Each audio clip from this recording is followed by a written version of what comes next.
Greater Hyderabad పరిధిలో ఓటర్ల తొలగింపు ఫిర్యాదులపై కేంద్ర ఎన్నికల సంఘం నియమించిన ప్రతినిధుల బృందం అఖిలపక్షంతో సమావేశమైంది. అక్రమంగా ఓట్లను తొలగించారని ఆరోపిస్తున్నాయి విపక్షాలు. దీనికి సంబంధించి పూర్తి వివరాలు మా ప్రతినిధి మహేష్ లైవ్ లో అందిస్తారు. మహేష్, రాజకీయ పార్టీలతో కేంద్ర ఎన్నికల సంఘం ప్రతినిధుల బృందం భేటీ వివరాలేంటి? భోగి కేంద్ర ఎన్నికల సంఘం సంబంధించినటువంటి ఒక ప్రతినిధి బృందం తెలంగాణకి రావడం జరిగింది. ప్రధానంగా ఏదైతే గ్రేటర్ హైదరాబాద్ పరిధిలో ఓటర్ల తొలగింపు పైన హైదరాబాద్ సంబంధించినటువంటి వివిధ రాజకీయ పార్టీలు కేంద్ర ఎన్నికల సంఘానికి ఫిర్యాదు చేసినటువంటి నేపథ్యంలో బృందం దాన్ని పరిశీలించడానికి, అదేవిధంగా వివిధ రాజకీయ పార్టీలతో భేటీ అయి ఏ మేరకు వాళ్ళు ఇచ్చినటువంటి కంప్లైంట్లో వాస్తవాలు ఉన్నాయనే దానిపైన క్షేత్ర స్థాయిలో పరిశీలించేందుకు కేంద్ర ఎన్నికల కమిషన్ సంబంధించినటువంటి బృందం రాష్ట్రానికి రావడం జరిగింది. ప్రస్తుతం ఎంసీహెచ్ఆర్డీలో వివిధ రాజకీయ పార్టీలకు సంబంధించినటువంటి నేతలతో కేంద్ర ఎన్నికల సంఘం ప్రతినిధి బృందం భేటీ అయింది. ప్రధానంగా గ్రేటర్లో తొలగించినటువంటి ఓటర్ల అంశాలు కొన్ని ఆధారాలతో సహా ఫిర్యాదు చేసినటువంటి నేపథ్యంలో ఈరోజు వారితో వివరాలు తెలుసుకునేందుకు ఈ భేటీ కొనసాగుతుంది. పశ్చిమ బెంగాల్ సిఈఓ నేతృత్వంలో ఈ భేటీ జరుగుతుంది. ఒక బృందం కూడా రాష్ట్రానికి రావడం జరిగింది. అయితే కొద్దిమంది ఓట్లు తొలగించబడినటువంటి వ్యక్తులు, ప్రజలు కూడా ఇక్కడికి రావడం జరిగింది. కేంద్ర ఎన్నికల బృందం ఏదైతే వచ్చిందో వారితో భేటీ కావడం కొరకు ప్రయత్నం చేస్తుంది. తమ ఓటర్లని తొలగించినందుకు నిరసనగా తాము ఇప్పటికే స్థానిక మున్సిపల్ కార్యాలయంలో ఫిర్యాదు చేసినప్పటికీ కూడా వాళ్ళు స్పందించలేదని, వెంటనే తాము ఓట్లను పునరుద్ధరించాలని చెప్పేసి కోరుతున్నటువంటి పరిస్థితి. అయితే మనకు కొద్దిమంది వ్యక్తులు కూడా ఇక్కడ ఉన్నారు. వారిని అడిగి తెలుసు. మేడం, చెప్పండి, మీ యొక్క సమస్య ఏంది? మీరు ఎందుకు ఇక్కడ రావడం జరిగింది?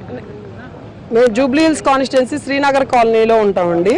శ్రీనగర్ కాలనీలో 2014 కూడా శ్రీనగర్ కాలనీ నుంచే నేను ఓటు హక్కును వినియోగించుకున్నాను. మొన్న ఆధార్ లింకప్లో కూడా ఆధార్ కార్డు లింకప్ అయింది. ఓటర్ ఐడి కూడా తీసుకొని చూశారు, చెక్ చేశారు. ఆధార్ కార్డు కూడా వచ్చింది నాకు. కానీ మొన్న లాస్ట్ ఒక 1 మంత్ బ్యాక్ చూసుకున్నాను. అసలు ఓటు ఉందా లేదా అని చెక్ చేస్తే ఆన్లైన్లో ఓటు ఉంది, లిస్ట్లో ఓటు లేదు. అంటే రేపు మేము బూతుల దగ్గరికి వెళ్ళామనుకోండి, మీకు కార్డు ఉంది కానీ ఇక్కడ ఓటు లిస్టులో లేదమ్మా అని చెప్పి వెనక్కి పంపించేస్తారు. అందుకని నేను ఈరోజు ఏంటంటే మామూలుగా బన్వర్లాల్కి కూడా మేము అందరం కలిసి కంప్లైంట్ చేసామండి. అది చాలా ఘోరమైన స్థితి. భారత రాజ్యాంగంలో ఇలాంటి జరగడం అనేది అసలు ఎక్కడ జరిగి ఉండదు ఇంతవరకు. ఇన్ని ఓట్లు తీయటం, అసలు ఓటు హక్కు అనేది ఏంటి? మనిషి బతుకున్నప్పుడు వేస్తారు ఓటుని. అంటే చనిపోయిన వాళ్ళకి ఓటు హక్కు ఉండదు నిజంగా చెప్పాలంటే కాన్స్టిట్యూషనల్ ప్రకారం. ఇప్పుడు అది జరిగింది అనమాట. దాదాపుగా 50,000 ఓట్లు పై తీసేశారండి జూబ్లీ హిల్స్ కాన్స్టిట్యున్సీలో. మీరు చెప్పండి. ఇప్పుడు లేవన్నారు, అంతకుముందు వేసాం కదండి. బతుకున్నాగా చనిపోతా అనుకోవచ్చు. మా వాళ్ళతో మాకు తీసేశారు. అంతకుముందు అయితే వేసాం, మరి ఇదిగోండి తీసి పడేశారు. 9,000 చిల్లర పోయినాయి. మా ఓట్లు మా 2 ఉన్నాయి అన్నారు, వేస్తాయంటే లేవు. మీరు అధికారం కలిసినప్పుడు వాళ్ళు వేసే వాళ్ళతో ఉన్నాయి అంటున్నారు, చూస్తే లేవు అంటున్నారు. బతుకున్నాగా చనిపోతే అట్లాగే అనుకోవచ్చు. బతుకున్న ఓట్లు అలా తీయటం ఏంటండి? అంతకుముందు వేసాం కదా. ఈ పాలన వచ్చినాక లేదు, అంతకుముందు పాలన ఉన్నాయి. అదే లోపల కూడా ఎలా చేయట్లేదు మరి. కృష్ణానగర్ అండి, కృష్ణానగర్ ఏబిసి మొత్తం 5,000 చిల్లర తీసేసినారండి. ఏబీసీలో ఎవరి దగ్గరకు పోయినా మా ఓట్లేదు అంటున్నారు. మరి ఎలక్షన్ రోజు వచ్చి ఓటు ఏమేస్తారండి? ఎందుకు ఎలక్షన్ పెట్టడం ఎందుకండి? మేడం, మీ ఓటు కూడా పోయిందా? మా ఇంట్లో 2 ఓట్లు పోయినాయండి. మా తమ్ముడిది పోయింది, మా అమ్మగారిది పోయింది. రేషన్ కార్డులో 4 ఉన్నప్పుడు కృష్ణానగర్ లో 35 సంవత్సరాల నుంచి నేను ఉన్నామండి. లేదు, ఓటు లేదు. ఏం చేసుకోవాలి? పిల్లలు చదువు ఉంది. మేము ఇక్కడ ఉండాలా లేకపోతే వెళ్ళిపోవాలి? మాకు ఇక్కడ ఉన్న హక్కు ఉందా లేదా? మేము అసలు మాకు ఉన్నాయా లేదా? మాకు ఎన్ని సంవత్సరాల నుంచి అండి మేము ఎన్నిసార్లు ఓటేసాం? మాకు ఓటు వేయాలని ఉంది. ఎవరు గెలుచుకోవాలి అంటే మీరు ఓటు తీసేసి మీరు వేసుకుంటారా? మా ఓట్లన్నీ మీరే వేసేసుకోండి. మాకు లేకపోతే మా ఎన్ని పేర్లన్నీ తీసేసారు మీరు ఈసుగూడ డివిజన్ కి. అన్ని ఓట్లు మీరే వేసుకొని మీరే మీకు గెలిచిపెట్టుకోండి మనిషిని. ఎలక్షన్ ఎందుకు పెడతారు సార్ మీరు? మా ప్రజల కోసం మేము ఎన్నుకోవాలి మనిషిని, మా ఎమ్మెల్యేని మేము ఎన్నుకోవాలి. మీరు ఓటు తీసేసి మేము ఎవరికి వేయాలి? మేము ఓటు ఎవరికి వేయాలి? ఏ కార్పొరేటర్ కన్నా వేయాలి? మేము ఎవరికైనా వేయాలి? మేము మా పేర్లు ఎందుకు తీస్తారు సార్ మీరు? ఎందుకు తీస్తారు? మేము 35 సంవత్సరాల నుంచి ఇక్కడ ఉన్నప్పుడు మీరు మా ఓటు సీకే హక్కు ఎవరికి ఉంది? ఎందుకు తీస్తారు సార్? మేము ఉన్నామా చచ్చిపోయామా? మా తమ్ముడు ఉన్నాడు, మా అమ్మగారు ఉన్నారు, చచ్చిపోలేదు. ఇంకా పెళ్లి కావాలంటే కావాలి, ఏదైనా కావాలంటే కావాలి. రేషన్ కార్డులో మా తమ్ముడి పేరు లేదు, మా తమ్ముడికి రేషన్ రావట్లేదు. ఎవరినని అని అడగాలి మేము?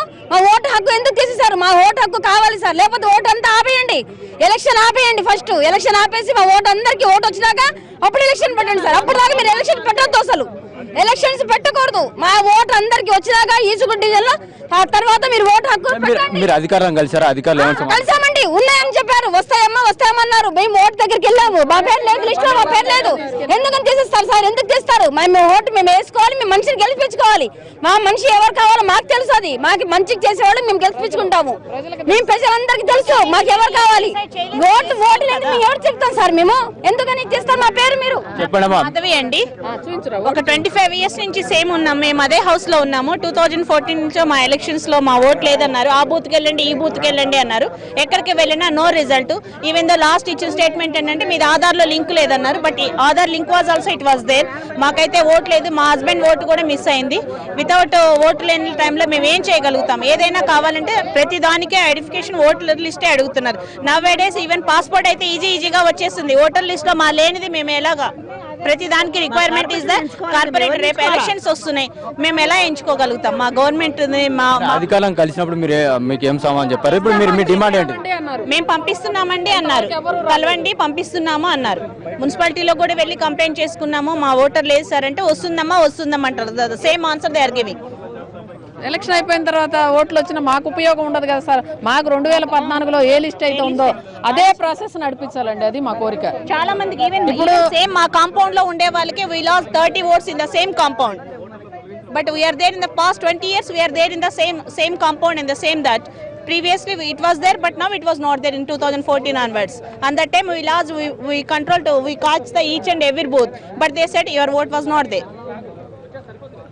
భోగి ఇది ఇక్కడ ఉన్నటువంటి ఓటర్ల మనోగతం. తమ ఓటులను ఏవైతే తీసేయడం జరిగిందో వాటిని వెంటనే నమోదు చేయాలని చెప్పేసి, అయితే 2014 ఓటర్ లిస్ట్ ఉందో ఆ ఓటర్ లిస్ట్ను కంటిన్యూ చేయాలని చెప్పేసి వారు డిమాండ్ చేస్తున్నారు. ఇదే విషయాన్ని వారు గతంలో అధికారులకు చెప్పడం జరిగింది. ప్రస్తుతం కేంద్ర ఎన్నికల బృందం కనుక తమకు అవకాశం ఇస్తే ఇదే విషయాన్ని వారికి చెప్తామని చెప్తున్నారు. కొద్దిమంది లీడర్స్ కూడా ఇక్కడ ఉన్నారు, వారిని అర్థం. సార్ చెప్పండి సార్, మీ ఏరియాలో ఎన్ని ఓట్లను తొలగించడం జరిగింది? ఇవాళ భారతదేశంలో ఎక్కడ ఏ రాష్ట్రంలో లేని విధంగా తెలంగాణలో గడ్డ హైదరాబాద్లో ఒక 25 లక్షల ఓట్లు తొలగించడం అనేది ప్రజాస్వామ్యానికి గొడ్డలు పెట్టింది.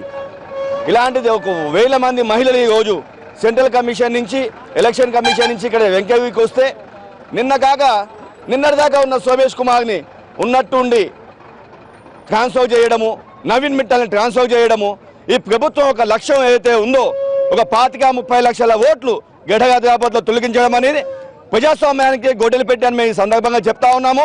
ఏదైతే 2014లో ఓటర్ లిస్ట్ ఉందో యథాస్థలంగా పెట్టాలని, అదే ఓటర్ లిస్టు జరగబోయే కార్పొరేషన్ ఎన్నికలు నిర్వహించాలని, అదే స్వచ్ఛమైన ఓటర్ లిస్ట్ అని సందర్భంగా మేము తెలియజేస్తా ఉన్నాము. ఇదే విషయాన్ని ఎలక్షన్ కమిషన్కి మా నాయకులు మాగాంటి గోపీనాథ్ గారు, ఎమ్మెల్యే ప్రకాష్ గారు చెప్తా ఉన్నారు. కాబట్టి ఇది ఏదైతే ఉందో ఎలక్షన్ సెంట్రల్ కమిషన్ వారు మొత్తం ఎంక్వైరీ చేస్తా ఉన్నారు. ఈ ఎంక్వైరీలో సోమేష్ కుమార్ని, నవీన్ మిట్టల్ని సస్పెండ్ చేయాలని మా తెలుగుదేశం పార్టీ తరఫున మేము డిమాండ్ చేస్తా ఉన్నాము. ఇది ఇక్కడ ఉన్నటువంటి పరిస్థితి. కేంద్ర ఎన్నికల బృందం ప్రస్తుతం వివిధ రాజకీయ పార్టీలతో భేటింది. వారు చెప్పినటువంటి అభిప్రాయాల సేకరణ చేసుకున్న తర్వాత అవసరమైతే క్షేత్రస్థాయిలో కూడా కేంద్ర ఎన్నికల బృందం పర్యటించనున్నది. ఆ తర్వాత కేంద్ర ఎన్నికల సంఘానికి ఇప్పుడు వచ్చేటువంటి బృందం ఒక నివేదిక ఇవ్వనుంది. ఈ నివేదికను ఆధారంగా చేసుకుని కేంద్ర ఎన్నికల సంఘం స్పందించే అవకాశం ఉంది. Bhogi, thank you Mahesh.